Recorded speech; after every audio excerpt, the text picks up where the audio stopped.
The voice sounded quite rude, but Chip-Chip saw that it was only Scratch, the peppery little squirrel who lived, well, almost everywhere, or so it seemed to Chip-Chip. "Oh, hi, Scratch," said Chip-Chip. "It's just me. Chip-Chip, I mean."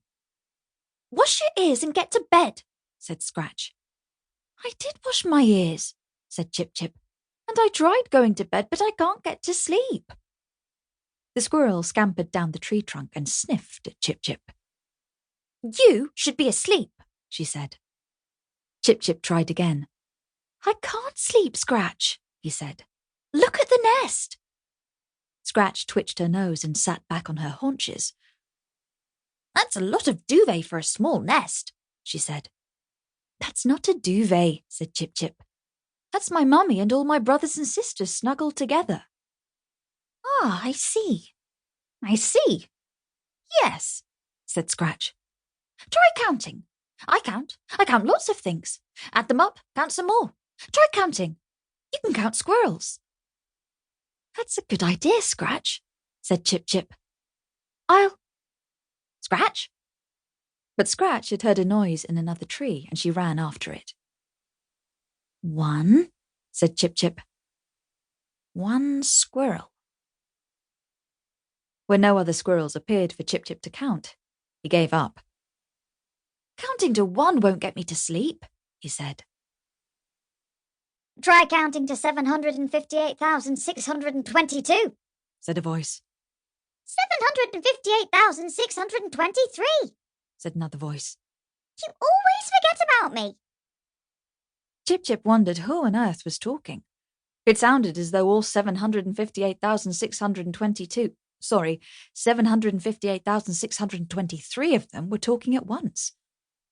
"I can't understand you when you all talk at the same time," said Chip-Chip. The voices stopped. "Sorry," one said. Sorry, said all the others. "Who are you?" said Chip-Chip. "We're ants," said the chief ant. "and if you try to count us, then you're sure to fall asleep." This sounded like a great idea to Chip-Chip. "Okay," he said. "Stand still and I'll—" "Stand still," said the chief ant. "Did he say stand still?" said all the other ants. "We can't stand still," said the chief ant. "There's too much work to do. We've got to take all these leaves down by morning."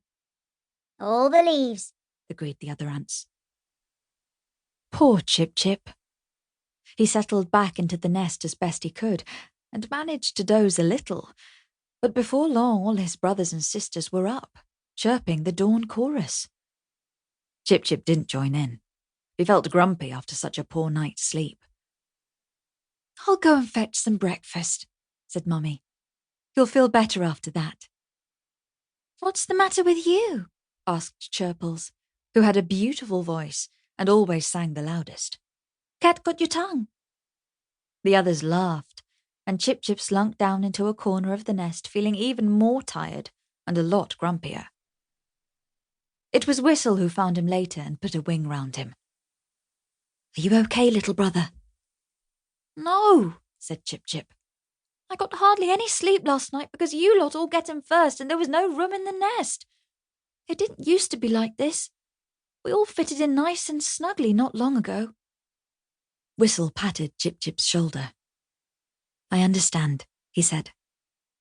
"Even though I can sleep through anything. You should have a good night's sleep tonight, though." Chip-Chip wiped his eyes and looked up at his big brother. "Why?" he said. "Because today's moving day," said Whistle. "We're all too big now. It's time for us to fly off.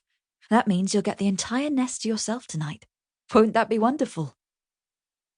For the rest of the day, Chip-Chip was as nice and as helpful as any bird could possibly be. "Have you got everything you need?" he asked. "Is this twig yours?" he asked. "Would you like some of my seeds?" he asked. It wasn't long before he was waving goodbye to his brothers and sisters as they flew towards the setting sun. "Ah," he said, settling into the nest at last and spreading his wings. "Good night, Mummy. Good night, Granly. Good night, Scratch. And good night, Ants." The little bird closed his eyes and let out a deep, contented sigh.